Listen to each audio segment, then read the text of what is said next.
Hi guys, कैसे हैं आप लोग। बेटा, I welcome you all in this sixth lecture on electrostatics. तो अभी तक हमने इलेक्ट्रिक फील्ड का डिस्कशन कर लिया है। अब हम धीरे धीरे इलेक्ट्रिक पोटेंशियल के डिस्कशन पे जाने वाले हैं। बट उससे पहले अपने को एक important concept that is potential energy, electrostatic potential energy के बारे में पढ़ना है।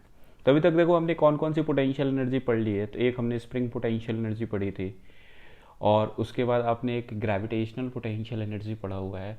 अब हम पढ़ने वाले हैं इलेक्ट्रोस्टैटिक पोटेंशियल एनर्जी के बारे में। तो स्प्रिंग पोटेंशियल एनर्जी क्या थी? तो स्प्रिंग में जो स्टोर्ड एनर्जी थी वो स्प्रिंग पोटेंशियल एनर्जी थी। उसी तरीके से मासेस के कन्फिग्रेशन के चलते जो एनर्जी स्टोर होती थी कन्फिग्रेशन में, उसे हम ग्रेविटेशनल पोटेंशियल एनर्जी कहते थे।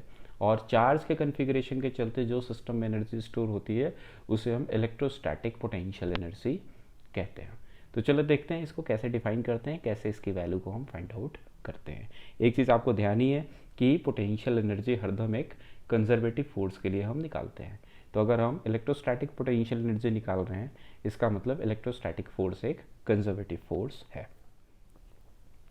तो देखो यहाँ क्या लिखा हुआ है, electrostatic potential energy of a configuration of charges is equal to work done by external agent in bringing the charges slowly from infinite separation from one another into the configuration।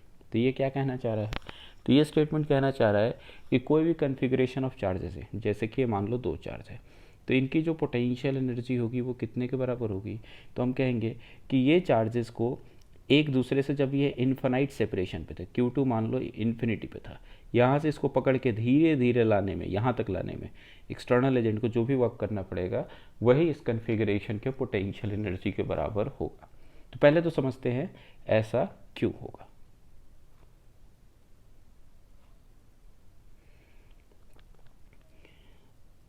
तो हमें पता है वर्क एनर्जी थ्योरम वो क्या कहता है, ये कहता है work done by all forces equal to change in kinetic energy. अब जैसे ये एक चार्ज Q1 है और Q2 को आप इन्फिनिटी से पकड़ के स्लोली लेके आ रहे हो, स्लोली, और ये अभी Q2 कहाँ है? इन्फिनिटी से, और इसको यहाँ तक ला रहे हो। अल्टीमेटली हमें इस कन्फिग्रेशन की पोटेंशियल एनर्जी निकालनी है। तो वर्क कौन करेगा? वर्क करेगा एक तो एक्सटर्नल एजेंट, और दूसरा वर्क कौन करेगा? तो इलेक्ट्रोस्टैटिक फोर्स। ठीक है, ये दो चीज़ें वर्क कर रही हैं, and this is equal to change in kinetic energy. अब देखो, इलेक्ट्रोस्टैटिक फोर्स तो एक कंजर्वेटिव फोर्स है, और work done by conservative force, आपको पता है वर्क पोटेंशियल एनर्जी थ्योरम, तो work done by conservative force is negative of change in potential energy. तो आप इस स्टेटमेंट को क्या लिख सकते हो, इस इक्वेशन को लिख सकते हो, work done by external agent और work done by electrostatic force which is a conservative force, तो इसका वर्क डन आप माइनस डेल्टा यू लिख सकते हो, equal to delta K, slowly पकड़ के ला रहे हो तो डेल्टा के तो ज़ीरो होगा। तो work done by external agent कितना हो जाएगा? Delta U. अच्छा, डेल्टा यू मतलब you final minus you initial. और इनिशियल देखो सेपरेशन कितना है, तो इनिशियली तो सेपरेशन इन्फिनिटी है, और सेपरेशन जब इन्फिनिटी होता है तो उस कन्फिग्रेशन की पोटेंशियल एनर्जी हम ज़ीरो लेते हैं, तो इसको आप ज़ीरो मान सकते हो। तो आपको दिख रहा है work done by external agent equal to U final minus zero. तो फाइनल पोटेंशियल एनर्जी कितने के बराबर होगी? Work done by external agent. तो यही अपना ये डेफिनेशन है। ठीक है, चलो अब जरा हम समझते हैं कि electrostatic potential energy of a configuration of 2 point charges ये कितनी होने वाली है। तो अपने पास सपोज ये कोई चार्ज है Q1 और ये कोई चार्ज है Q2, और इनके बीच का सेपरेशन है R। तो हमें इस कन्फिग्रेशन की पोटेंशियल एनर्जी निकालनी है। तो सपोज किसी समय ये चार्ज Q1 यहाँ पे, इसको सपोज हमने फिक्स किया हुआ है, और किसी समय ये चार्ज Q2 यहाँ पे है, और इनके बीच का सेपरेशन है x। तो हम पता करना चाह रहे हैं अपने डेफिनेशन के अनुसार कि इन्फिनिटी से Q2 को R सेपरेशन पे लाने में एक्सटर्नल एजेंट को जो भी वर्क करना पड़ेगा वही इस कन्फिग्रेशन की पोटेंशियल एनर्जी होगी। तो अभी मान लो सेपरेशन x है और हम सेपरेशन को dx से कम कर रहे हैं। कोई एक्सटर्नल एजेंट है, इस चार्ज Q2 को पकड़ के ला रहा है धीरे धीरे, और सेपरेशन को हम dx से कम कर रहे हैं, तो उस प्रोसेस में एक्सटर्नल एजेंट का वर्क कितना होगा वो ज़रा पता करते हैं। तो हम पता करेंगे work done by external agent in decreasing separation by dx, ये हम पता करना चाह रहे हैं। ये dw कितना होगा? पहले तो एक्सटर्नल एजेंट किधर फोर्स लगाएगा।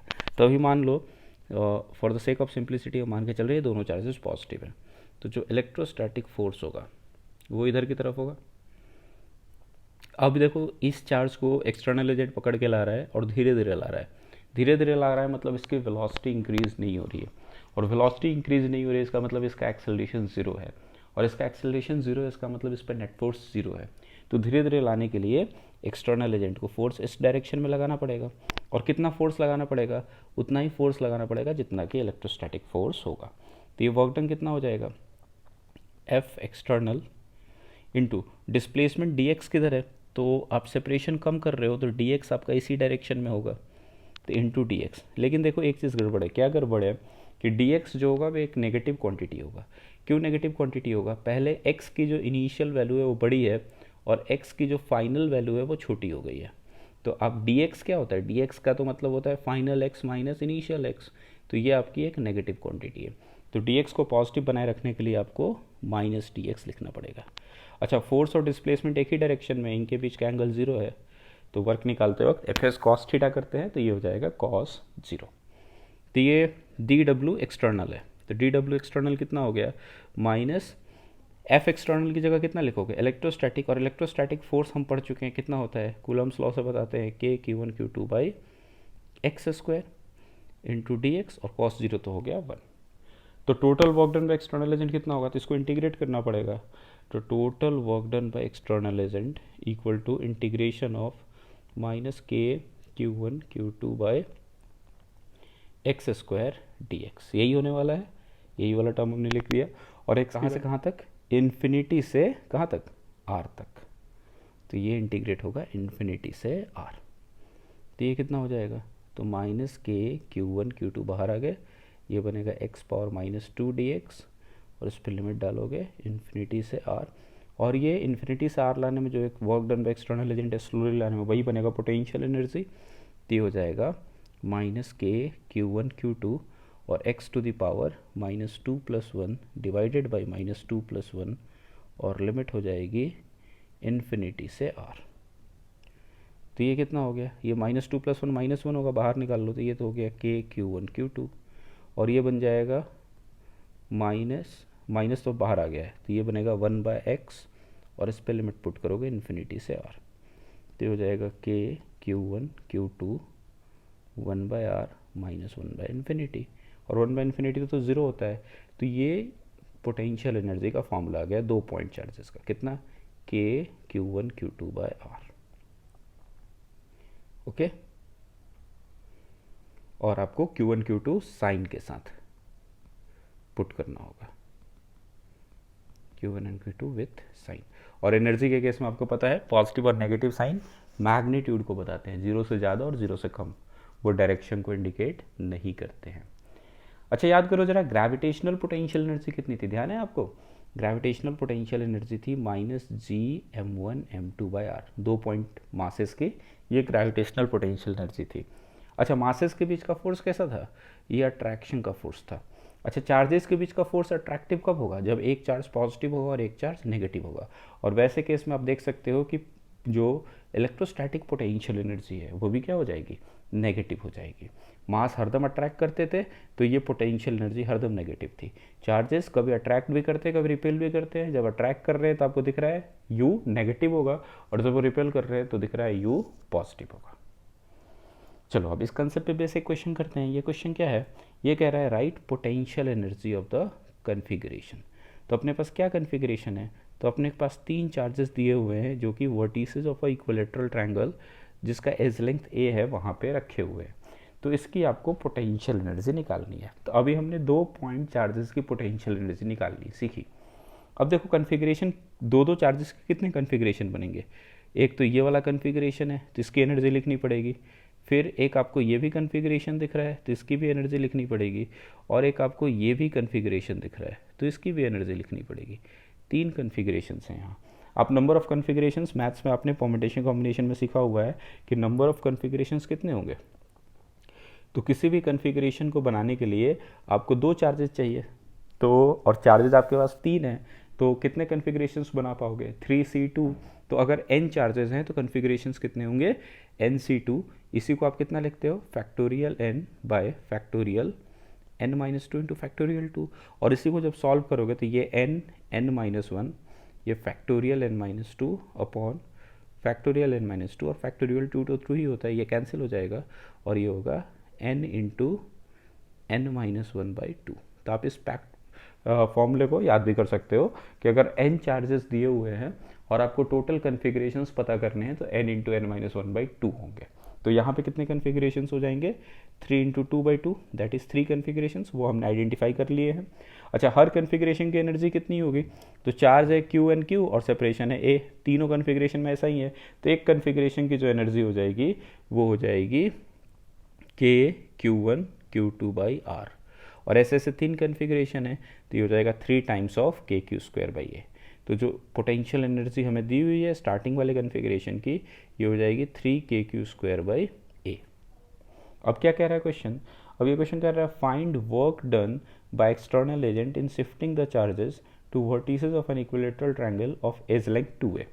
तो कह रहा है कि यही चार्जेस अगर हम किस ऐसे ट्रायंगल पे लेके आ जाएं इसके वर्टिसेस पे जिसका एज लेंथ 2a हो, ये है चार्ज Q, तो अब एक्सटर्नल एजेंट को कितना वर्क करना पड़ेगा। तो देखो आप ऐसा सोचना कि work done by external agent जो होगा, वर्क एनर्जी थ्योरम के कुछ फॉर्मूले आपको ध्यान रखने पड़ेंगे। हमने देखा था work done by all forces equal to change in kinetic energy, ऐसा होता था। अब देखो अगर इसमें हमने कहा था एक्सटर्नल फोर्स हो सकता है और एक इंटरनल में हम कहते थे कि कंजर्वेटिव भी हो सकता है और नॉन कंजर्वेटिव भी हो सकता है, this is equal to change in kinetic energy. अच्छा देखो हमने देखा था कि अगर if non conservative force is absent, if non-conservative force is absent, तो ऐसे केस में क्या होगा, work done by external agent plus work done by internal conservative equal to changing kinetic energy. और देखो कंजर्वेटिव फोर्स का वर्क डन कितना होता है, तो वो हमने देखा हुआ है कंजर्वेटिव फोर्स का वर्क डन होता है minus delta U, this is equal to delta K, और यहाँ से आता है work done by external agent equal to delta U plus delta K, जिसको आप डेल्टा ई लिखते हो, चेंज इन मैकेनिकल एनर्जी। तो एक तो फॉर्मूला आपको ये ध्यान रखना है कि अगर नॉन कंजर्वेटिव फोर्स नहीं है तो एक्सटर्नल एजेंट का वर्क डन डेल्टा ई के बराबर होगा, और अगर काइनेटिक एनर्जी भी चेंज नहीं हो रही है तो work done by external agent कितने के बराबर हो जाएगा, ये वाला पार्ट 0 हो जाएगा, तो डेल्टा यू के बराबर हो जाएगा। तो ये आपको फॉर्मूले ध्यान रखने, ये दोनों फॉर्मूले कब यूज होंगे, जब नॉन कंजर्वेटिव फोर्स सिस्टम में प्रेजेंट नहीं है। नॉन कंजर्वेटिव फोर्स कैसे फोर्सेस थे, जो कि एनर्जी को खराब करते थे, जैसे कि फ्रिक्शन था, विस्कोसिटी था, इस तरह के फोर्सेस अगर नहीं है तो ये फॉर्मूले आप यूज़ कर सकते हो। और एक फॉर्मूला आप ध्यान रखना कि work done by conservative force, ये तो हमें पता ही है, this is always equal to minus delta U. Okay, तो अब यहाँ पे अपने को क्या पता करना है, अपने को पता करना है कि एक्सटर्नल एजेंट को कितना वर्क करना पड़ेगा ताकि ये 2a एज लेंथ वाले इक्विलेटरल ट्रायंगल के वर्टिसेस पे चले जाएं। तो एक्सटर्नल एजेंट का जो वर्क होगा, यहाँ पे देखो काइनेटिक एनर्जी चेंज हो रही है क्या, नहीं हो रही है, कोई नॉन कंजर्वेटिव फोर्स प्रेजेंट है क्या, तो यहाँ तो इलेक्ट्रोस्टैटिक फोर्स है और एक्सटर्नल एजेंट का फोर्स है, कोई नॉन कंजर्वेटिव फोर्स भी प्रेजेंट नहीं है। इसका मतलब कि आप कौन सा फॉर्मूला लगा सकते हो, ये वाला फॉर्मूला लगा सकते हो, डेल्टा यू। तो यू इनिशियल तो पता है, अब यू फाइनल पता कर लेते हैं। तो यू फाइनल कितना लिखोगे, तो यू फाइनल आप लिख सकते हो, फिर से 3 कन्फिग्रेशन होंगे और हर कन्फिग्रेशन की एनर्जी कितनी होगी, KQ²/2a, क्योंकि इस बार सेपरेशन हो चुका है 2a। क्लियर है क्या है सबको। तो work done by external agent कितना हो जाएगा, ये हो जाएगा you final minus you initial. अच्छा, यू फाइनल की वैल्यू पुट करो, ये हो गया 3KQ²/2a माइनस यू इनिशियल की वैल्यू पुट करो 3KQ²/a, और 3/2 माइनस 3, ये माइनस 3/2 होगा। तो work done by external agent negative होगा, माइनस 3/2 KQ²/a। अब इसको थोड़ा आप समझ भी सकते हो कैसे, कि ये चार्जेस पहले ऐसे रखे हुए थे a एज लेंथ पे। अच्छा, ये इस पे फोर्स इधर लगा रहा था, ये इस पे फोर्स इधर लगा रहा था, तो नेट फोर्स इधर लग रहा था, तो नेचुरल टेंडेंसी थी इसकी इधर भागने की, लेकिन ये भागता तो ये वेलोसिटी एक्वायर कर लेता, बट एक्सटर्नल एजेंट को क्या करना है, धीरे धीरे ला के इधर रखना है, तो एक्सटर्नल एजेंट को फोर्स इधर लगाना पड़ेगा। अच्छा, एक्सटर्नल एजेंट का फोर्स तो लग गया इस डायरेक्शन में, और जो चार्ज का डिस्प्लेसमेंट है वो इस डायरेक्शन में है, फोर्स और डिस्प्लेसमेंट के बीच का एंगल आपको दिख रहा है 180 डिग्री टाइप हो गया, तो इसका मतलब वर्क जो होगा वो नेगेटिव होगा। क्लियर है क्या? अच्छा, इसी में कोई अपने से पूछ ले कि ये जो इलेक्ट्रोस्टैटिक फोर्स है वो इस प्रोसेस में कितना वर्क करेगा, तो अपने को पता है इलेक्ट्रोस्टैटिक फोर्स एक कंजर्वेटिव फोर्स है, और कंजर्वेटिव फोर्स है तो इसका जो वर्क डन होगा माइनस डेल्टा यू होगा। इसका मतलब ये you initial minus you final होगा, मतलब ये जो भी वैल्यू है उसकी नेगेटिव होगी, तो ये हो जाएगा 3/2 के क्यू स्क्वायर बाई ए। ये आपको यहाँ दिख भी रहा है कि एक्सटर्नल फोर्स जो है इस चार्ज पे वो किधर की तरफ लग रहा है, इधर की तरफ लग रहा है, और डिस्प्लेसमेंट भी इधर ही हुआ है, तो वर्क जो इलेक्ट्रोस्टैटिक फोर्स का होगा वो पॉजिटिव होगा। क्लियर? चलो आगे बढ़ते हैं। ये देखो एक और क्वेश्चन अपने को दिया हुआ है। क्या क्वेश्चन कह रहा है? Find work done in separating the charges to large distances. तो ये जो चार्ज का कन्फिग्रेशन है, इन चार्जेस को एक दूसरे से अगर हम इन्फिनाइट सेपरेशन पे ले जाएं तो इस प्रोसेस में एक्सटर्नल एजेंट को वर्क कितना करना पड़ेगा। तो हम मान के चल रहे हैं कि जब ये इन्फिनाइट दूरी पे जाएगा तो वहाँ जाके ये रेस्ट में होगा, तो इसका मतलब इस पूरे प्रोसेस में काइनेटिक एनर्जी चेंज नहीं होगी, और एक्सटर्नल एजेंट इनको खींच के लेके जा रहा होगा, और एक फोर्स जो लग रहा होगा वो इलेक्ट्रोस्टैटिक फोर्स होगा। इन दोनों electrostatic force conservative non conservative force नहीं है। इसका मतलब क्या हो गया कि work done by external agent का जो फॉर्मूला है डेल्टा यू, वो आप अप्लाई कर सकते हो। तो work done by external agent ये कितना हो जाएगा? You final minus you initial. अच्छा, यू फाइनल इन्फिनाइट सेपरेशन है, इन्फिनिटी पे जब चार्जेस चले जाते हैं एक दूसरे से तो पोटेंशियल एनर्जी हम जीरो लेते हैं, क्योंकि फॉर्मूला हमने बनाया के Q1 Q2 by are, are infinity होगा तो K Q1 Q2 by R tending to zero हो जाएगा, तो यू फाइनल तो जीरो है। तो इसका मतलब एक्सटर्नल एजेंट का जो वर्क होगा वो इनिशियल पोटेंशियल एनर्जी की नेगेटिव वैल्यू होगी।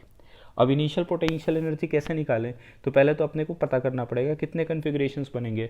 तो आप बताओ कितने कन्फिग्रेशंस बनेंगे? अभी हमने कुछ देर पहले ये फॉर्मूला लिखा था, जो नंबर ऑफ कन्फिग्रेशंस बनेंगे वो कितने बनेंगे?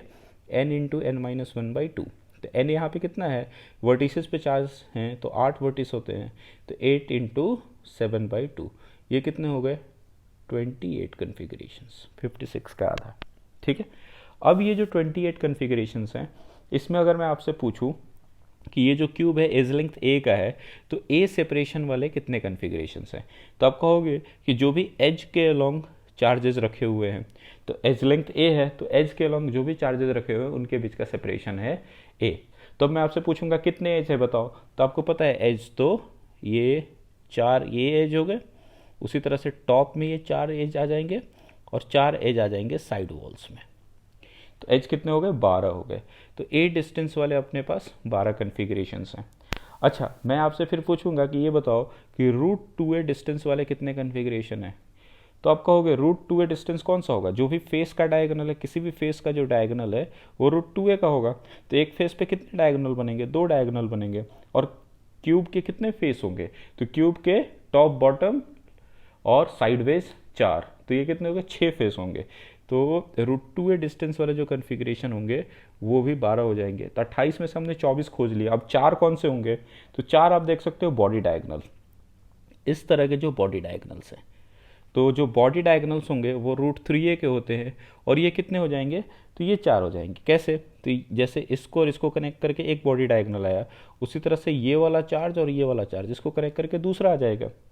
फिर तीसरा कैसे आएगा? इस वाले चार्ज और इस वाले चार्ज को कनेक्ट करके तीसरा आएगा। और चौथा कैसे आएगा? इस वाले चार्ज और इस वाले चार्ज को कनेक्ट करके चौथा डायगोनल आ जाएगा। तो इस तरह से 4 अपने हो जाएंगे बॉडी डायगोनल्स, और बॉडी डायगोनल्स रूट 2a के हैं। तो हमने अभी 28 कन्फिग्रेशंस जो होंगे वो पता कर लिया है। तो एनर्जी हम कितनी लिख देंगे? तो एनर्जी हो जाएगी यू इनिशियल इक्वल टू के, और ये चार्ज कितने हैं? कैपिटल क्यू चार्जेस हैं, तो के क्यू स्क्वायर बाई ए, और ऐसे ऐसे अपने पास 12 कन्फिग्रेशन है, plus K Q square by root 2a, और ऐसे ऐसे भी अपने पास 12 कन्फिग्रेशंस हैं, plus K Q square by root 3a, और ऐसे ऐसे अपने पास 4 कन्फिग्रेशंस हैं। और work done by external agent कितना हो जाएगा? तो ये नेगेटिव ऑफ यू इनिशियल, ये ऑलरेडी हम देख चुके हैं, तो ये अपना आंसर होगा। ओके, चलो नेक्स्ट क्वेश्चन देखते हैं। अब ये कैसा क्वेश्चन दिया हुआ है? फिर से आपको क्या पता करना है? Find potential energy of the configurations. इस कन्फिग्रेशन की आपको पोटेंशियल एनर्जी पता करनी है। बट यहाँ पे गड़बड़ क्या है कि कुछ चार्जेस तो पॉजिटिव है और कुछ चार्जेस नेगेटिव है। हर पॉजिटिव चार्ज के अगल बगल वाले चार्ज नेगेटिव है, और उसी तरह से हर नेगेटिव चार्ज के अगल बगल वाले चार्ज पॉजिटिव है। तो कन्फिग्रेशंस फिर से कितने बनने वाले हैं, तो फिर से वही कितना 8C2, 28 कन्फिग्रेशंस बनने वाले हैं। ए एज लेंथ वाले कितने कन्फिग्रेशंस होंगे, 12 होंगे। √2a वाले कितने होंगे, वो भी 12 होंगे। और √3a वाले कितने होंगे, वो 4 होंगे। ठीक है, अब इसकी पोटेंशियल एनर्जी जरा देखते हैं। तो 12 कन्फिग्रेशन जो ए वाले हैं, ए वाले में देखोगे कभी भी आप दो चार्ज को चूज करोगे तो एक प्लस होगा एक माइनस होगा, कोई भी आप चूज कर लो, एक प्लस है और एक माइनस है। तो एनर्जी लिखोगे कितनी, के क्यू माइनस क्यू अपॉन ए, और ऐसे ऐसे 12 कन्फिग्रेशंस। फिर इसमें ऐड करो √2a वाले देखोगे फेस डायगोनल, तो ये दोनों देखो पॉजिटिव पॉजिटिव है तो एनर्जी पॉजिटिव होगी, और ये नेगेटिव नेगेटिव है तो ये भी नेगेटिव नेगेटिव मिलके पॉजिटिव बन जाएगा, मतलब कि √2a वाले सारे के सारे पॉजिटिव होंगे। तो ये हो जाएगा K Q Q by √2a, और ऐसे ऐसे 12 है। फिर देखो बॉडी डायगोनल जरा चेक करो, ये जैसे पॉजिटिव है तो ये देखो नेगेटिव है, तो ये तो माइनस हो जाएगा प्रोडक्ट। ये जैसे आपका पॉजिटिव है तो ये नेगेटिव है तो ये भी माइनस होगा, ये नेगेटिव है तो ये देखो पॉजिटिव है, और ये नेगेटिव है तो ये देखो पॉजिटिव, मतलब एक पॉजिटिव एक नेगेटिव है, प्रोडक्ट नेगेटिव होने वाला है। तो ये बन जाएगा K Q minus Q upon √3a into 4। तो ये अपनी एनर्जी इस कन्फिग्रेशन की होने वाली है। चलो अगला क्वेश्चन देखते हैं। अगला क्वेश्चन क्या कह रहा है, ये कह रहा है कि a proton moves with a speed u directly towards a fixed proton originally at rest. तो ये कोई प्रोटोन है और ये एक फिक्स्ड प्रोटोन है, ये फिक्स्ड है और ये बहुत दूर है, अभी इन्फिनाइट सेपरेशन पे है, और ये u स्पीड से इसकी तरफ जा रहा है। तो find distance of closest approach given that mass of proton is m and charge is e। तो यहाँ पे मास m है, चार्ज e है, यहाँ भी मास m है, चार्ज e है, और अभी ये इन्फिनाइट सेपरेशन पे है। क्लोजेस्ट अप्रोच का मतलब क्या है, देखो जैसे जैसे ये प्रोटोन इधर जाएगा तो ये भी प्रोटोन है, ये भी प्रोटोन है, तो इस पर रिपल्सन का फोर्स लगेगा। जब रिपल्सन का फोर्स लगेगा तो इसकी स्पीड कम होने लगेगी, और एक जगह जाके इसकी स्पीड कितनी हो जाएगी, 0, और वहाँ से वो वापस आना स्टार्ट हो जाएगा। तो ये जहाँ स्पीड इसकी 0 हो जाएगी, यही तो हो जाएगा इनके बीच का मिनिमम सेपरेशन। ये बात समझ गया क्या?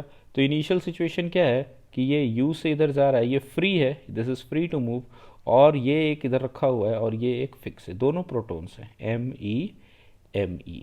ये तो इनिशियल सिचुएशन है, और बाद में ये तो यहीं पे है, फिक्स है, और ये यहाँ पे आया और इसकी वेलोसिटी हो गई है 0। तो ये जो सेपरेशन है r, यही इसका होगा मिनिमम सेपरेशन। ठीक है, क्लोजेस्ट अप्रोच जिसको बोलते हैं। तो पता करते हैं इसको जरा। तो थोड़ा एनालाइज करो कि जब ये प्रोटॉन मूव करके इसके पास जा रहा है तो कौन कौन से फोर्सेस लग रहे हैं। तो इन दोनों के बीच का इलेक्ट्रोस्टैटिक फोर्स, इस पे F इलेक्ट्रोस्टैटिक इधर लग रहा होगा, इस पे F इलेक्ट्रोस्टैटिक इधर लग रहा होगा। ये बातें क्लियर है क्या? अच्छा, ये वाला मूव नहीं कर रहा है तो इस पर एक और जो भी एक्सटर्नल एजेंट है इसको पकड़ के रखा हुआ है, तो ये भी इस पर कुछ फोर्स लगा रहा होगा। अब देखो, अब अपने कुछ चीज़ों को एनालाइज करना है, तो इस पे से पूरे सिस्टम में वर्क कौन कर रहा है। तो ये वाला जो एक्सटर्नल फोर्स है ये वर्क कर रहा है क्या? तो ये तो वर्क नहीं कर रहा है। क्यों वर्क नहीं कर रहा है? क्योंकि जिस पॉइंट पे ये लग रहा है ये पॉइंट ऑफ एप्लीकेशन मूव ही नहीं कर रहा है। तो एक्सटर्नल फोर्स सिस्टम पे लग तो रहा है बट वो वर्क नहीं कर रहा है। ठीक है भाई, तो वर्क कौन कर रहा है? तो वर्क सिर्फ कर रहा है इलेक्ट्रोस्टैटिक फोर्स, और इलेक्ट्रोस्टैटिक फोर्स आपको यहाँ पे दिख रहा है कि इंटरनल फोर्स है। क्यों इंटरनल फोर्स है? क्योंकि एक्शन और रिएक्शन दोनों सिस्टम के अंदर प्रेजेंट हैं। तो अब अपने को कुछ चीज़ें जो हमने 11th क्लास में पढ़ी थी वो ध्यान करना है। तो 11th क्लास में हमने एक तो पढ़ा था कंजर्वेशन ऑफ मोमेंटम। ध्यान है कि आपको कि लीनियर मोमेंटम कब कंजर्व होता है? तो वहाँ हमने पढ़ा था कि जब सिस्टम पे कोई एक्सटर्नल फोर्स नहीं होगा तो सिस्टम का जो लीनियर मोमेंटम होगा वो कंजर्व होगा, ध्यान रखना। फिर हमने पढ़ा था कि law of conservation of mechanical energy, वहाँ हमने क्या देखा था? तो वहाँ हमने देखा था कि सिर्फ अगर कंजर्वेटिव फोर्स का वर्क हो रहा है तो सिस्टम की जो मैकेनिकल एनर्जी है वो कंजर्व होगी। ओके, एक और चीज़ आपने पढ़ी थी law of conservation of angular momentum. उसमें आपने क्या देखा था कि सिस्टम पे कोई एक्सटर्नल टॉर्क किसी पॉइंट के अबाउट नहीं लग रहा है तो उस पॉइंट के अबाउट एंगुलर मोमेंटम जो होगा वो कंजर्व होगा। तो ये बातें आगे के क्वेश्चंस में हम यूज़ करेंगे, तो इन चीज़ों को अपने को ध्यान रखना पड़ेगा। तो पहले यहाँ पे देखते हैं। यहाँ पे पहला क्वेश्चन है मेरा कि मोमेंटम कंजर्व होगा क्या? तो मोमेंटम कंजर्व होने के लिए कंडीशन क्या होना चाहिए कि एक्सटर्नल फोर्स प्रेजेंट नहीं होना चाहिए, बट यहाँ तो एक्सटर्नल फोर्स प्रेजेंट है, तो इसका मतलब इस केस में मोमेंटम जो होगा वो कंजर्व नहीं होगा। ठीक है, मैकेनिकल एनर्जी कंजर्व होगी क्या? तो मैकेनिकल एनर्जी को कंजर्व करने के लिए सिर्फ कंजर्वेटिव फोर्सेस को वर्क करना पड़ता है।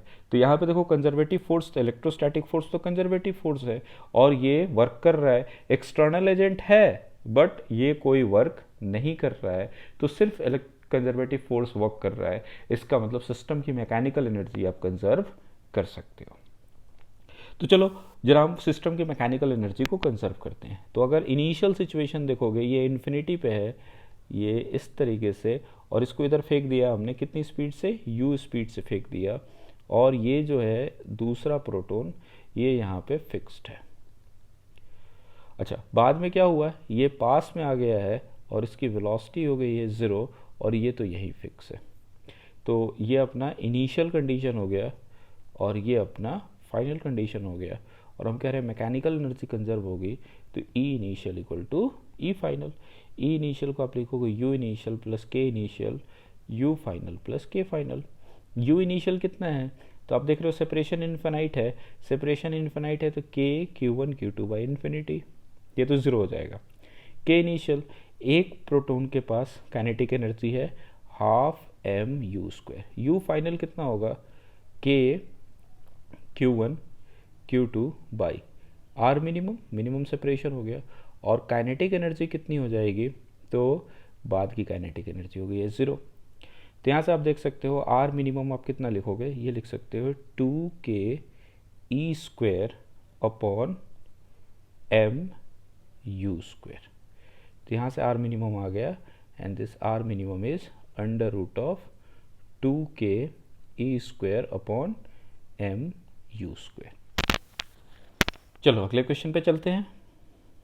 तो अगला क्वेश्चन है अपना, a proton moves with a speed u towards directly towards a free proton originally at rest, find distance of closest approach for the two protons given that mass of proton is m and charge is e। तो पिछले question से क्या different हो गया, तो पिछले question में 2 protons थे, यहाँ भी 2 प्रोटोन है, अभी ये इनिशियली फिर से ये इन्फिनाइट सेपरेशन पे है, मास m चार्ज e, और ये u से इसकी तरफ जा रहा है।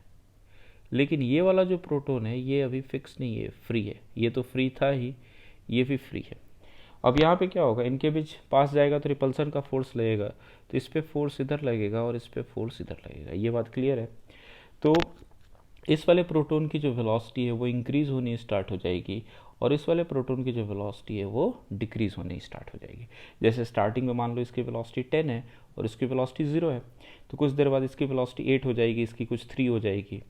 अब कह रहा है कि इनके बीच का आपको मिनिमम सेपरेशन पता करना है। तो सेपरेशन कब तक कम होगा, जब तक ये वाली वेलोसिटी इस वाली वेलोसिटी से कम हो। जैसे ही ये वेलोसिटी इस वेलोसिटी से ज़्यादा हो जाएगी, सेपरेशन बढ़ना स्टार्ट हो जाएगा। तो ये कम होते होते हो सकता है कि ये वेलोसिटी 4 पे आई और ये भी वेलोसिटी अभी 4 पे आई है। तो ये वाला इंस्टेंट देखो, ये मिनिमम सेपरेशन का इंस्टेंट होगा। इसके बाद क्या होगा, इस पर फोर्स इधर लग रहा है तो ये वाली वेलोसिटी 4 से कम हो जाएगी, कुछ मान लो 3 हो गई, और इस पर फोर्स इधर लग रहा है तो ये वाली वेलोसिटी 4 से बढ़ जाएगी, हो सकती है कुछ 5 हो गई। तो अब ये पीछे वाला प्रोटॉन धीरे चलने लगा, आगे वाला प्रोटॉन तेज भागने लगा, तो सेपरेशन फिर से बढ़ना स्टार्ट हो जाएगा। ठीक है, तो इनके बीच का सेपरेशन पहले कम होगा और फिर इंक्रीज होने लगेगा, और फाइनली फिर से ये एक दूसरे से इन्फिनाइट सेपरेशन पे चले जाएंगे। अब देखो यहाँ पे मैं आपसे पूछूं कि मोमेंटम कंजर्व होगा या नहीं, तो फोर्सेस कौन कौन से लग रहे हैं, तो एक तो ये इलेक्ट्रोस्टैटिक फोर्स और ये इलेक्ट्रोस्टैटिक फोर्स। अगर हम दोनों प्रोटॉन्स को सिस्टम माने तो एक्शन और रिएक्शन दोनों सिस्टम के अंदर प्रेजेंट है। दोनों अगर सिस्टम के अंदर प्रेजेंट है मतलब कि ये इंटरनल फोर्स है, और अगर सिस्टम पे सिर्फ इंटरनल फोर्स लगते हैं तो मोमेंटम कंजर्व होता है, तो इस केस में मोमेंटम कंजर्व होगा। मैकेनिकल एनर्जी कंजर्व होगी या नहीं होगी, तो कौन सा फोर्स लग रहा है सिस्टम पे, तो इलेक्ट्रोस्टैटिक फोर्स लग रहा है, which is a conservative force, hence mechanical energy will also be conserved. ठीक है, तो इस क्वेश्चन में अपने को समझ में आ रहा है कि मोमेंटम भी कंजर्व होगा और मैकेनिकल एनर्जी भी कंजर्व होगी। पिछले क्वेश्चन में ध्यान दो, उसमें मोमेंटम कंजर्व नहीं हुआ था बट मैकेनिकल एनर्जी कंजर्व हुई थी, क्योंकि एक्सटर्नल फोर्स प्रेजेंट था बट वो वर्क नहीं कर रहा था। तो चलो इसको सॉल्व कर लेते हैं। तो अपने पास एक ये प्रोटॉन है, u स्पीड से आपने फेंक दिया है एक दूसरे प्रोटॉन की तरफ, ये भी me, दोनों फ्री हैं। तो कुछ देर बाद क्या होगा, ये इधर आ गया होगा, इसकी वेलोसिटी कुछ हो गई होगी, इसकी वेलोसिटी में मान लेता हूँ v1, और ये भी कुछ इधर आ गया होगा और इसकी भी वेलोसिटी हो गई होगी v1। ये जो सेपरेशन होगा यही इनके बीच का मिनिमम सेपरेशन होगा। तो मोमेंटम कंजर्व करते हैं, P initial equal to P final. Initial momentum कितना है mu, दूसरे के पास तो नहीं है, बाद का मोमेंटम कितना है mv1 प्लस mv1, एक ही डायरेक्शन में है। तो यहाँ से आपको समझ में आ गया कितना, mu इक्वल टू 2mv1, और यहाँ से m कैंसिल कर दोगे तो v1 इक्वल टू u/2, एक पार्ट तो ये हो गया। अब अपने को आर मिनिमम निकालना है, हमने तो अभी v1 निकाल लिया है, तो आर मिनिमम के लिए फिर से हम मैकेनिकल एनर्जी कंजर्व करते हैं। तो E initial equal to E final, E initial मतलब U initial plus K initial, U final plus K final. U initial कितना है, इन्फिनाइट सेपरेशन है तो ये तो ज़ीरो होगा। K इनिशियल कितना है, half m U square, U final कितना है, तो K Q1 Q2 by R minimum, ऐसा हो जाएगा क्या। और K फाइनल कितना हो जाएगा, ये हो जाएगा हाफ m v1 स्क्वायर, और ऐसे ऐसे दो प्रोटॉन से तो इंटू 2। तो अब इसकी वैल्यूज ज़रा पुट करते हैं, कितना हो जाएगा ये, half m u square equal to k square upon R minimum, plus ये तो कैंसिल हो गया हाफ, और v1 मतलब u/2 का स्क्वायर, तो k square by R minimum equal to half m u square minus 1/4 m u square, तो ये हो जाएगा 1/4 m u स्क्वायर। तो आर मिनिमम कितना होगा, आर मिनिमम हो जाएगा 4k e square divided by m u square, ये अपना आंसर हो जाएगा। आगे बढ़ते हैं। अब देखो अपने को अगला क्वेश्चन क्या दिया हुआ है, तो अगला क्वेश्चन दिया हुआ है, a figure shows two particles of masses m1 and m2 with charges q1 and q2 at separation r। ठीक है भाई, दो पार्टिकल्स हैं m1 m2, चार्ज है q1 q2। When these are release from rest find speeds when the separation becomes 2r। तो यहाँ पे देखो ये सेम नेचर के चार्ज हैं, और ये अगर सेम नेचर के चार्ज है तो रिपल्सन लगेगा, और ये रिपल्सन लगेगा तो एक दूसरे से दूर जाएंगे। तो आपको पता करना है कि जब इनके बीच का सेपरेशन हो गया 2r, तब इनकी स्पीड्स कितनी कितनी होगी। तो मान लेते हैं कि इनकी स्पीड है v1 और v2। और फिर से मैं आपसे पूछूंगा कि बताओ इस क्वेश्चन में मोमेंटम कंजर्व होगा या नहीं होगा, p। तो आप कहोगे इसमें जो फोर्स लग रहा है, एक तो इधर इलेक्ट्रोस्टैटिक फोर्स है, एक इधर इलेक्ट्रोस्टैटिक फोर्स है। अगर दोनों चार्ज को सिस्टम ले तो एक्शन और रिएक्शन दोनों सिस्टम के अंदर है, इसका मतलब ये फोर्स इंटरनल है, और सिस्टम पे सिर्फ इंटरनल फोर्स लगते हैं तो उसका मोमेंटम कंजर्व होता है। तो इस केस में मोमेंटम कंजर्व होगा। सेकंड मैं आपसे पूछूंगा कि मैकेनिकल एनर्जी कंजर्व होगी या नहीं, बताओ। तो मैकेनिकल एनर्जी आप फिर से कहोगे कि वर्क सिर्फ कंजर्वेटिव फोर्स का होना चाहिए, और यहाँ पे प्रेजेंट ही कंजर्वेटिव फोर्स है तो वर्क भी सिर्फ उसी का होगा, और वर्क सिर्फ कंजर्वेटिव का होगा तो मैकेनिकल एनर्जी भी कंजर्व होगी। तो इस क्वेश्चन में भी मोमेंटम कंजर्व होगा और मैकेनिकल एनर्जी कंजर्व होगी। अब देखो इनिशियल मोमेंटम कितना है, तो Q1 Q2 में से किसी के पास इनिशियली तो कोई वेलोसिटी नहीं है, तो इनिशियल मोमेंटम ज़ीरो है।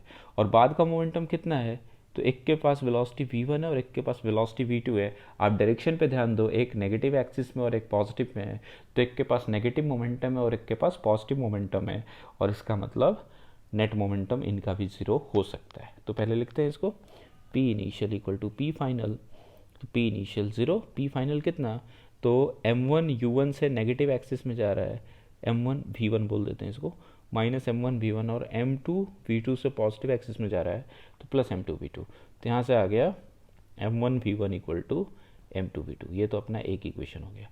दूसरी मैकेनिकल एनर्जी कंजर्व कर सकते हैं, E initial equal to E final, U initial plus K initial, U final plus K final. U initial कितना है, तो ये हो जाएगा K Q1 Q2 by separation which is R। K initial कितना है, ये तो ज़ीरो है। U फाइनल कितना हो गया, K Q1 Q2 by separation which is 2R, और K फाइनल कितना हो गया, half m1 v1 square plus half m2 v2 ऐसा हो जाएगा।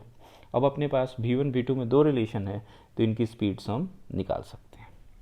कितनी स्पीड आएगी, इसको इधर लाओ, माइनस कर लो, तो ये हो जाएगा k q1 q2 by 2r equal to half m1 v1 square plus half m2, और v2 की वैल्यू आप इस इक्वेशन से निकाल के यहाँ पुट कर दो, तो ये हो जाएगा m1 बाय m2 v1 का होल स्क्वायर। ऐसा हो जाएगा। तो ये कितना हो जाएगा, हाफ m1 v1 स्क्वायर, और ये हो जाएगा प्लस हाफ, और ये हो जाएगा m1 square by m2 v1 square equal to k q1 q2 by 2r। अब ये कितना बन जाएगा, यहाँ से आप v1 स्क्वायर को बाहर ले लो, 1/2 भी बाहर आ सकता है, m1 भी बाहर आ सकता है, तो ये बन जाएगा 1 plus m1 by m2, this is equal to k q1 q2 by 2r। और यहाँ से v1 स्क्वायर आपको समझ में आएगा, ये 2 कैंसिल हो गया, ये हो जाएगा k q1 q2 m1 r 1 plus m1 by m2। तो यहाँ से v1 आ गया, कितना आ गया, k q1 q2 by m1, इसको अगर चाहो तो बाहर ही रखते हैं, 1 plus m1 by m2 into r, और ये अंडर रूट, और उसी तरह से आप v2 भी निकाल सकते हैं, वो आप निकाल लेना, ठीक है। चलो आगे बढ़ते हैं। नेक्स्ट अगला क्वेश्चन क्या है, तो अगला क्वेश्चन कह रहा है figure shows of fix charge plus Q. Okay, एक फिक्स चार्ज है प्लस क्यू, ये फिक्स है। Another particle of mass m and charge small Q, एक पार्टिकल है mass m small Q is projected towards this charge with an impact parameter R nought. तो जरा समझते हैं ये इम्पैक्ट पैरामीटर क्या है। तो आपको क्या पता करना है, determine distance of closest approach, तो नज़दीक वाला डिस्टेंस आपको पता करना है। तो देखो, इसको जो हमने वेलोसिटी दी है, तो ये इसकी लाइन ऑफ वेलोसिटी ड्रॉन है, और ये लाइन ऑफ वेलोसिटी इस चार्ज क्यू से कितने डिस्टेंस पे है, मिनिमम सेपरेशन, इसी को हम कहते हैं इम्पैक्ट पैरामीटर। तो ये डिस्टेंस अपने को दिया हुआ है आर नॉट। अब देखो यहाँ पे अपने को पता करना है कि ये जो चार्ज होगा ये कम से कम कितने सेपरेशन पे जाएगा। तो आप ऐसा सोचो कि ये जो चार्ज होगा इस पर फोर्स अभी किधर लग रहा होगा, इस पर फोर्स लग रहा होगा कुछ इधर। अच्छा, ये जो फोर्स लग रहा होगा तो इसकी देखो दो वेलोसिटीज है, एक इधर की तरफ वेलोसिटी है और एक इधर की तरफ वेलोसिटी है। तो ये वाली वेलोसिटी इस फोर्स के लगने के चलते कम होने लगेगी, और ये वाली वेलोसिटी ही तो ये जो सेपरेशन है चार्जेस के बीच का उसको कम कर रही है। तो मिनिमम सेपरेशन कब हो जाएगा, जब ये वाली वेलोसिटी आपकी ज़ीरो हो जाए, क्योंकि उसके अगले इंस्टेंट पे ये जो फोर्स लगेगा ये वेलोसिटी को कुछ इधर दे देगा, तो सेपरेशन फिर से बढ़ना स्टार्ट हो जाएगा। ये बात समझ में आ रही है क्या। तो इसका मतलब क्या हुआ कि इस पे फोर्स इधर लगेगा तो इसका पाथ कुछ इस तरीके से होगा, और जब मिनिमम सेपरेशन होगा तो इसका मतलब क्या हो गया, जो वेलोसिटी हो जाएगी वो जो वेलोसिटी उस इंस्टेंट की होगी इनको कनेक्ट करने वाली लाइन के परपेंडिकुलर हो जाएगी, क्योंकि इधर वाली वेलोसिटी जो थी वो ज़ीरो हो जाएगी, तो सारी वेलोसिटी इधर होगी। तो उस केस को ज़रा ड्रॉ कर लेते हैं अलग से। तो ये जो चार्ज था इसका कुछ इस तरीके से पाथ आ गया, और हमें पता है ये कैपिटल क्यू चार्ज फिक्स है, और इधर कहीं जब ये स्मॉल क्यू यहाँ पे आया, ये इनके बीच का सेपरेशन है, वेलोसिटी हो गई है इस तरीके से 90 डिग्री पे, और ये जो सेपरेशन होगा ये मिनिमम सेपरेशन होगा, यही हम पता करना चाह रहे हैं। अब इसको पता कैसे करें, तो यहाँ पे पहला क्वेश्चन फिर से मैं वही पूछूंगा, मोमेंटम कंजर्व होगा या नहीं। तो आप कहोगे जो फोर्सेस लग रहे हैं, कौन कौन से फोर्सेस लग रहे हैं, तो यहाँ पे ज़रा ध्यान दो, एक तो ये वाला फोर्स F लग रहा है, ये फोर्स F लग रहा है, और ये चार्ज फिक्स है, तो इस पर कोई एक्सटर्नल एजेंट भी इधर फोर्स लगा रहा होगा। और अगर एक्सटर्नल फोर्स लग रहा है, ये फोर्स तो इंटरनल थे लेकिन एक्सटर्नल फोर्स आ गया, तो अब मोमेंटम कंजर्व होगा क्या, बिल्कुल नहीं, तो मोमेंटम वोंट बी कंजर्व्ड। दूसरा मैं आपसे पूछूंगा मैकेनिकल एनर्जी कंजर्व होगी क्या, तो आप कहोगे कि जो एक्सटर्नल एजेंट है वो है तो, बट उसका जो वर्क डन है वो ज़ीरो है। वर्क डन ज़ीरो क्यों है, क्योंकि इसका जो पॉइंट ऑफ एप्लीकेशन है वो मूव नहीं कर रहा है, इसलिए डिस्प्लेसमेंट ही नहीं है, तो इस एक्सटर्नल फोर्स का वर्क ज़ीरो है। तो वर्क कौन कर रहा है, सिर्फ ये वाला फोर्स कर रहा है, electrostatic force which is a conservative force, hence mechanical energy इस केस में तो कंजर्व होगी। ओके, अब अपने को दिख रहा है वेरिएबल्स तो दो हैं, ये आर मिनिमम एक है, और जो वेलोसिटी यहाँ पे थी ये यू वेलोसिटी से आपने फेंका था, बट यहाँ आके वेलोसिटी कुछ चेंज हो गई होगी, ये वेलोसिटी मान लो कुछ वी डैश हो गई है। तो दो वेरिएबल्स है आर मिनिमम और वी डैश, एक इक्वेशन से तो काम चलेगा नहीं, तो अपने को एक और इक्वेशन लिखनी पड़ेगी, मतलब एक और कंडीशन यहाँ अपने को देखना पड़ेगा। अब वो कंडीशन क्या होगा, तो मैं आपसे कहूँगा जरा आप सोचो कि ये वाला जो पॉइंट है इसके अबाउट टॉर्क कितना लग रहा है। तो इस पॉइंट के अबाउट टॉर्क एफ एक्सटर्नल के चलते तो लगेगा नहीं, इसी पॉइंट से गुजर रहा है। इस एफ के चलते भी नहीं लगने वाला क्योंकि ये भी यहीं से गुजर रहा है। तो और इस एफ के चलते टॉर्क कितना होगा, तो ये जो एफ है इसका जो लाइन ऑफ एक्शन है इसी पॉइंट से गुजर रहा है, तो इसके चलते भी टॉर्क जीरो होगा। मतलब इस वाले पॉइंट के अबाउट जो टॉर्क है वो कितना है, जीरो है। और अगर टॉर्क जीरो है मतलब इस पॉइंट के अबाउट, किस पॉइंट के अबाउट, ये जो पॉइंट है इसको मैं ओ बोल देता हूँ, इसके पॉइंट के अबाउट एंगुलर मोमेंटम क्या हो जाएगा, कंजर्व हो जाएगा। तो ये अपने इक्वेशंस को जरा लगाते हैं। तो एक तो इक्वेशन हो गया E initial equal to E final. E initial, starting में जो चार्ज है बहुत दूर है, बहुत दूर है, तो पोटेंशियल एनर्जी का तो चांस ही नहीं है, इन्फिनाइट सेपरेशन पे है। तो U initial plus K initial equal to U final plus K final. U initial हो गया ज़ीरो, के इनिशियल कितना, हाफ मास है एम, और इसको आप कुछ यू स्पीड से फेंके हो तो हाफ एम यू स्क्वायर, ऐसा हो जाएगा। और यू फाइनल कितना हो जाएगा, तो हो जाएगा K small Q capital Q upon R minimum, और के फाइनल कितना होगा, तो half M V one square, ऐसा हो जाएगा क्या। चलो एक इक्वेशन तो ये आ गया। दूसरा इक्वेशन, तो ओ पॉइंट के अबाउट जितना इनिशियल एंगुलर मोमेंटम है वही फाइनल एंगुलर मोमेंटम होगा। और एंगुलर मोमेंटम आपको पता है वो कितना होता है, एम वी आर परपेंडिकुलर। तो इनिशियली कितना होगा, एम यू, और लाइन ऑफ वेलोसिटी पे जो परपेंडिकुलर डिस्टेंस था, जिसको आपने क्या बोला था, इसको आपने बोला हुआ था इम्पैक्ट पैरामीटर आर नॉट। तो M U R nought L initial equal to L final कितना होगा, तो एम वी वन, और लाइन ऑफ वेलोसिटी पर परपेंडिकुलर डिस्टेंस, तो यही तो है परपेंडिकुलर डिस्टेंस, कौन सा, आर मिनिमम, ऐसा हो जाएगा। तो यहाँ से एम एम कैंसिल हो गए, और अपने को V1 और R मिनिमम में एक और रिलेशन पता चल गया। अब अपने को V1 की वैल्यू पुट कर देते हैं, तो V1 इक्वल टू हम कितना लिख सकते हैं, U R nought by R minimum. अब ये V1 की वैल्यू आप यहाँ पे पुट कर दो, तो आपको एक R मिनिमम में क्वाड्रेटिक इक्वेशन आ जाएगा। उस क्वाड्रेटिक इक्वेशन का जो सोल्यूशन होगा वही अपना आंसर होगा। ओके, इसको आप सॉल्व करेंगे। चलो नेक्स्ट क्या देखते हैं, ये क्या कह रहा है, mutual potential energy of a configuration of uniformly charged ring and a point charge kept along its axis. तो ये क्या कह रहा है कि ये एक चार्ज्ड रिंग है और इस पर कुछ चार्ज आपको क्यू दिया हुआ है, यूनिफॉर्मली डिस्ट्रीब्यूटेड है, और एक और चार्ज क्यू है जो कि एक्स डिस्टेंस पर रखा हुआ है, तो इनकी पोटेंशियल एनर्जी कितनी होगी। तो हमने दो पॉइंट चार्जेस की पोटेंशियल एनर्जी पता कर ली है, K Q one Q two by R. अब उसको यूज़ करके हम इस कन्फिग्रेशन की पोटेंशियल एनर्जी यूज़ करेंगे, पता करेंगे।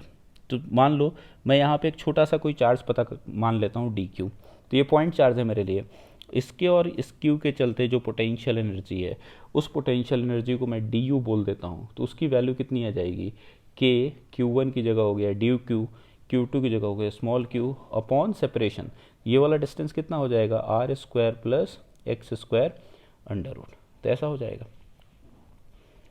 अच्छा, ये जो पोटेंशियल एनर्जी है इसका डायरेक्शन क्या होगा, तो एनर्जी का डायरेक्शन पता करना तो बेवकूफ़ी है, ये तो स्केलर क्वांटिटी है। अच्छा, टोटल पोटेंशियल एनर्जी कितनी हो जाएगी, तो हम कहेंगे ऐसी ऐसी जो भी एनर्जी है उसका सम हो जाएगी, इसमें डायरेक्शन के बारे में तो सोचना नहीं है। तो ये सिंपली हो जाएगा integration of K D Q Q by under root of R square plus X square. Constants को बाहर निकालो, दिख रहा है एक्स तो यहाँ कॉन्स्टेंट है तो बाहर आ जाएगा, क्यू भी कॉन्स्टेंट था बाहर आ गया, under root of R square plus X square, और ये integration D Q. Integration D Q क्या होगा, total charge on the ring. तो ये अपना फॉर्मूला क्या बन जाएगा, U equal to K small Q capital Q upon under root of R square plus X square. तो ये फॉर्मूला आप ध्यान भी रखोगे कि अगर कोई अपने पास रिंग दिया हुआ है जिसपे uniformly distributed charge capital Q है और यहाँ चार्ज स्मॉल क्यू है, ये डिस्टेंस एक्स है, ये रेडियस आर है, तो इस कन्फिग्रेशन की जो पोटेंशियल एनर्जी है वो कितनी हो गई है, K Q Q upon under root of R square plus X square. आप इसको ऐसा भी समझ सकते हो कि इस रिंग पे जो भी एलिमेंट्स हैं वो एलिमेंट्स इस चार्ज से कितने डिस्टेंस पे है, तो वो डिस्टेंस है under root of R square plus X square. तो इसलिए आंसर हो गया के Q1 Q2 बाई वो जो सेपरेशन है which is under root of R square plus X square. चलो नेक्स्ट हम पता करते हैं mutual potential energy of a configuration of uniformly charge disk and a point charge kept along its axis. तो यहाँ पे अब क्या हो गया, रिंग की जगह डिस्क आ गया, डिस्क पे charge per unit area sigma है, डिस्क का रेडियस आर है और एक्स डिस्टेंस पे एक चार्ज है, तो इसकी पोटेंशियल एनर्जी आपको पता करनी है। तो वो कैसे पता करोगे, तो इस केस में हम क्या करेंगे, हम डिस्क को बहुत सारे रिंग से बना हुआ मान सकते हैं। तो पहले तो उस एक जो इसका एलिमेंट्री रिंग होगा और इस चार्ज क्यू का हम पोटेंशियल एनर्जी निकालते हैं। तो ये अपना डिस्क हो गया। मैं क्या करता हूँ, यहाँ से कुछ स्मॉल डिस्टेंस आर पे जाता हूँ और एक कट लगा लेता हूँ और डी आर आगे जाके एक और कट लगा लेता हूँ। तो मेरे पास आ गया एक एलिमेंट्री रिंग। ध्यान है क्या है, ये एलिमेंट्री रिंग होगा। ये जो विड्थ है कितने के बराबर है, डी आर। अच्छा, इसकी और इस क्यू चार्ज की पोटेंशियल एनर्जी वो डी यू लिख देता हूँ। और अभी हमने फॉर्मूला निकाला था, वो फॉर्मूला क्या आया था, वो आया था के चार्ज ऑन द रिंग। तो रिंग पे जो चार्ज है वो मान लेता हूँ डी क्यू है। तो के D Q into Q upon separation कितना होगा, ये डिस्टेंस एक्स है, ये डिस्टेंस आर है, तो ये जो सेपरेशन हो जाएगा ये हो जाएगा R square plus X square under root. अच्छा, डी क्यू को कितना बोलोगे, तो डी क्यू तो होगा सिग्मा डी ए। अच्छा, डी ए कितना होगा, तो फिर से बहुत बार अब कर चुके हैं, इस रिंग को अगर आप तोड़ोगे तो इसका लेंथ बनेगा 2 पाई स्मॉल आर और विड्थ बनेगा डी आर। तो डी क्यू हो जाएगा sigma 2 pi small R D are. तो वैल्यू पुट करते हैं जरा, तो डी यू हो गया कितना, के स्मॉल क्यू डी क्यू को लिखोगे sigma 2 pi small R D R upon under root of small R square plus X square. और टोटल पोटेंशियल एनर्जी स्केलर है तो सिंपली ऐड होगा K sigma 2 pi Q R D R upon R square plus X square to the power 1/2। और are की limit कहाँ से कहाँ तक, तो हम कहेंगे जो सबसे छोटा रिंग होगा 0 रेडियस का, सबसे बड़ा होगा वो कैपिटल आर रेडियस का, तो लिमिट हो जाएगी 0 से कैपिटल आर। तो हो जाएगा के सिग्मा 2 पाई क्यू और ये हो जाएगा integration R D R by R square plus X square to the power half, limit हो जाएगी 0 से आर। अच्छा, फिर से हम थोड़ा सब्स्टिट्यूशन यूज़ कर लेंगे, R square plus X square को टी स्क्वायर, तो यहाँ से आ जाएगा 2r dr, एक्स तो कांस्टेंट था, 2t dt, 2 कैंसिल, तो r dr को आप टी लिख सकते हो।